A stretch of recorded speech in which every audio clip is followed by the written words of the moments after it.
El gobernador del Banco Central, de manera, digamos, sorpresiva, pero que se entendía que era necesario, convocó una rueda de prensa para anunciar que hoy, a partir de hoy, el Banco Central inyecta el mercado con entre 150 y 200 millones de dólares para evitar, yo siempre he dicho, eso siempre lo he dicho, cuando hay alguna alteración que no es propia de lo que está pasando en la realidad monetaria de la República Dominicana, el Banco Central tiene suficientes divisas, suficientes reservas para garantizar que no haya problemas con la tasa de cambio. Había una gran preocupación, yo había recibido muchas informaciones y gente preocupada, sobre todo la gente que compra dinero, dólares para pagar sus tarjetas de crédito, para resolver una serie de cosas, para hacer transacciones en dólares, estaba muy preocupado porque como se estaba disparando el dólar era muy preocupante. El Banco Central actuó como que tenía que actuar. Ahora bien, llama la atención, él dio una explicación que tiene cierto nivel de lógica, la explicación que dio el gobernador del Banco Central, aunque a mí me parece que esa no es la única causa. Decía el gobernador que el hecho de que se bajaran los intereses de las tarjetas de crédito llevó a que muchos bancos compraran dólares y lo tuvieran guardado y estaban acumulando dólares. ¿Por qué? Bueno, si me bajan los intereses de la tarjeta de crédito, cuando la gente me venga a comprar dólares para pagar su tarjeta, yo salgo perdiendo. Entonces, ¿qué hago? Acumulo dólares. Como acumula dólares, el dólar sube y eso me conviene a mí, porque se lo vendo más caro. Oigan cómo es una especie de triangulación en ese aspecto. Tiene lógica económica eso, perversa, digamos, no, lógica económica perversa, no buena. Me suben, me bajan los intereses de la tarjeta, como me va a comprar mucha gente para pagar, sobre todo después que pasa diciembre. Entonces yo lo que hago es acumular dólares, compro muchos dólares, los guardo, para cuando me vengan a comprar, yo soy el que salgo ganando y de alguna manera compenso. Eso es lo que estaban haciendo los bancos. Le preguntaron al gobernador, ¿eso es irregular, eso es malo? Y él dijo, bueno, es una mala apuesta, porque saben, los bancos saben, que si hay cualquier situación con la tasa de cambio, nosotros vamos a intervenir, como estamos interviniendo, dijo el gobernador. Y yo creo que es correcto eso. ¿Por qué? Porque evidentemente nunca, finales de febrero, finales de marzo, mediados de febrero, nunca históricamente ha habido una alza desmesurada de la tasa de cambio. La tasa de cambio básicamente tiene un alza desmesurada a final de septiembre, que se compran los inventarios de Navidad, y entre principios de enero, cuando se reponen los inventarios que ya pasaron. Pero en febrero no. En febrero, por lo menos eso es lo que históricamente uno evaluando la historia de la tasa de cambio nunca sucede. Por eso hubo preocupación de parte del gobernador. Y tiene esa explicación, pero parece que alguien también se estaba tratando de hacer más papita que el papa. Había gente, había sectores que tienen una gran cantidad y un gran poder económico, que visto esa realidad, visto que estaba subiendo tanto el dólar, estaba tratando de acaparar dólares para lograr un buen negocio. Señores, porque si usted en un momento en que el dólar está subiendo tanto, usted tiene muchos dólares, usted es el que sale más ganando. Y hay gente que no le interesa el país, lo que le interesa es su negocio particular o su interés particular. Entonces, para eso están las autoridades. Yo saludo esta decisión del gobernador del Banco Central. Debe ser así siempre. Nosotros siempre estimulamos y decimos que las autoridades monetarias, especialmente el Banco Central, que es quien maneja las reservas internacionales, aunque en algún momento es bueno tener una cantidad de reservas buenas, porque eso da solidez a la economía, pero esas reservas son para resolver problemas, no para tenerla guardada nada más. O sea, si hay un momento en que la economía necesita inyectar esos dólares para evitar la especulación, para evitar, porque el aumento de la tasa de cambio nos afecta a todos, porque eso genera un proceso inflacionario. En la medida en que usted productos compra más caro, tiene que buscar más dólares para comprar, en esa misma medida ese proceso inflacionario aumenta. Y el Banco Central ha demostrado en los últimos 2 años que su tarea fundamental, que es mantener los niveles de precios controlados, los niveles de inflación controlados, lo ha logrado de manera muy eficiente.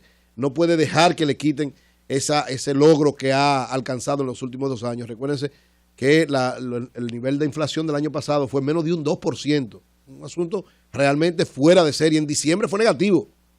Entonces eso, la baja de los precios del petróleo contribuyó muchísimo, pero también las políticas monetarias contribuyen mucho. Usted puede tener otros aspectos que lo ayudan y si no maneja lo que es esencial, que es su política monetaria, entonces tiene alguna situación especial. El gobernador informó también ayer que ya los datos definitivos, recuérdense que a mediados de enero dieron la información de que en el año pasado el crecimiento de la economía del Producto Bruto Interno había sido de 7.1%, según la estimación que hacía el Banco Central en este momento. Ayer confirmó que es un poquito más, que es 7.3% que creció la economía el año pasado. La economía dominicana es la economía que más creció en América Latina y creo que una de las que más creció a nivel mundial. Solo Panamá estaba hasta mediados del año pasado creciendo más que nosotros, pero al final de año se decayó la economía panameña. Nosotros mantuvimos el nivel de crecimiento y nos hemos convertido en la economía de mayor crecimiento de América Latina. Lógicamente, hay muchísimos problemas y sobre todo el problema más grave de todo es que la gente dice, bueno, está creciendo, pero eso no se expresa de manera directa en la gente. Y el gobernador, creo que por primera vez, me parece escucharlo decir eso en la rueda de prensa que estuvimos presentes cuando anunciaba, no la de ayer, sino la anterior, cuando anunciaba los principales parámetros de la economía del año pasado, decía que cada vez que le preguntan eso en organismos internacionales, él dice algo que es su convicción. Él dice, nosotros podemos crecer mucho, pero si los salarios no crecen, la gente no va nunca a ver ese crecimiento de manera directa para el sector formal. Porque dice que el sector informal se maneja de otra manera, pero para el sector formal, para los que sí reciben ingresos, nunca van a ver ese crecimiento porque el crecimiento de la economía no se está correspondiendo con el crecimiento de los salarios. Y yo creo que ahí él tiene mucha razón y es un momento importante porque ahora mismo los sectores patronales y obreros están discutiendo varios aspectos, entre ellos ya se corresponde el crecimiento del salario, el aumento del salario mínimo. Creo que el mes de junio se reúne el Comité Nacional de Salario para decidir lo del salario mínimo. Cuando hay un aumento del salario mínimo, lógicamente eso va en cascada y produce también un incremento de los otros salarios.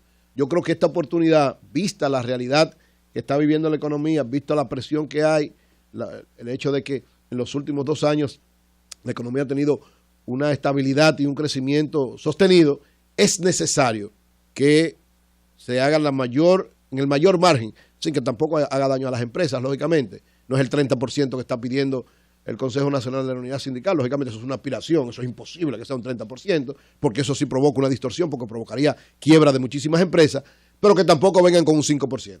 Un 5% no es nada. Es decir, hay que buscar un punto intermedio entre ese 30% que plantean los trabajadores y ese 5% que plantean los sectores patronales. Y ahí el gobierno ha tratado de mediar y de buscarle la vuelta a eso, y yo creo que debería, fruto de la realidad que ambos constatan que es así, tanto el sector empresarial como el sector obrero, se dan cuenta que estamos en un momento importante para llegar a un acuerdo, para que ambas partes cedan en esa situación y se pueda lograr un buen nivel de alza salarial que de alguna manera lleve a expresar este crecimiento que ha tenido la economía de manera directa en la gente.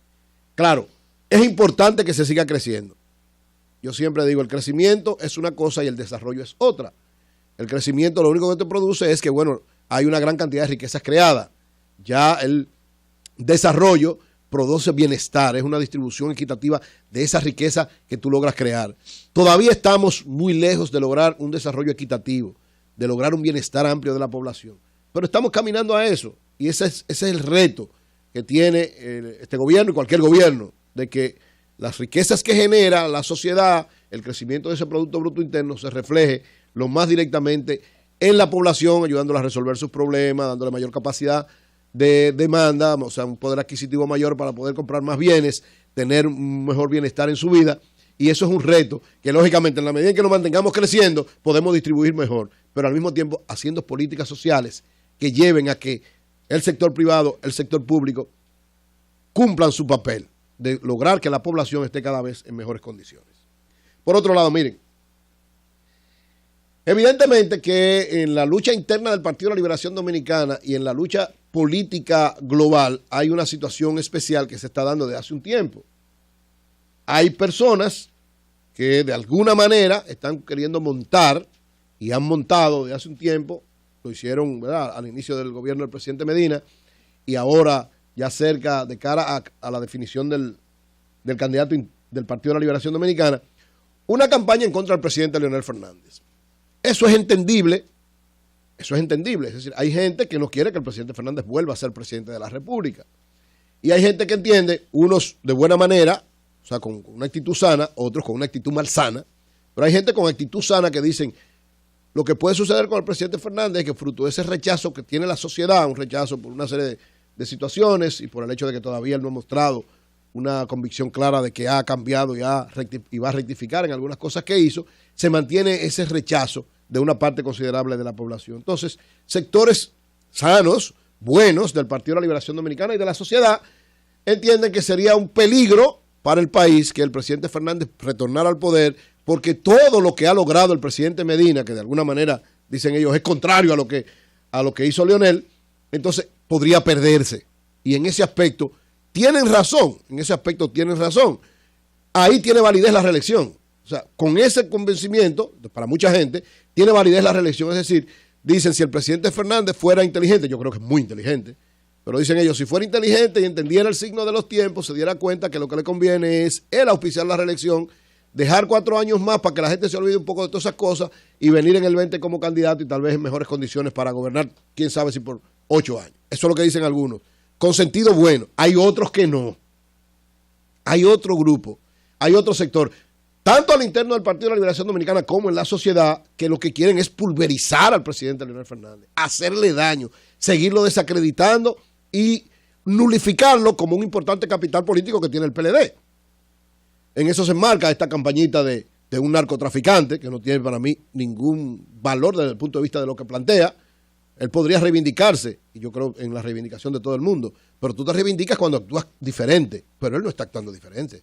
Él lo que quiere es, como muy bien decía Julio ahorita, hundir a alguien que le interesa políticamente hundirlo.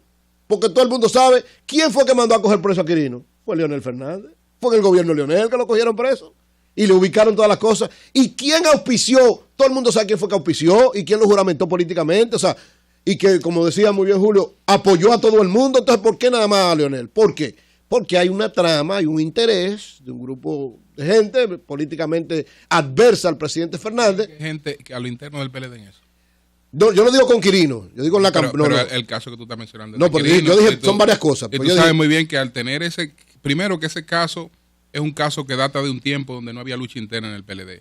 Que ese caso no es local. No, pero yo dije ese caso como una muestra. Okay. Yo dije, a lo interno del PLD hay gente que entiende lo de que Leonel no debe ser porque se pierde lo que el PLD y el PLD puede perder. Gente sana. Entonces dije, en la sociedad hay gente que quiere pulverizar al presidente Fernández. Quiere sacarlo de circulación.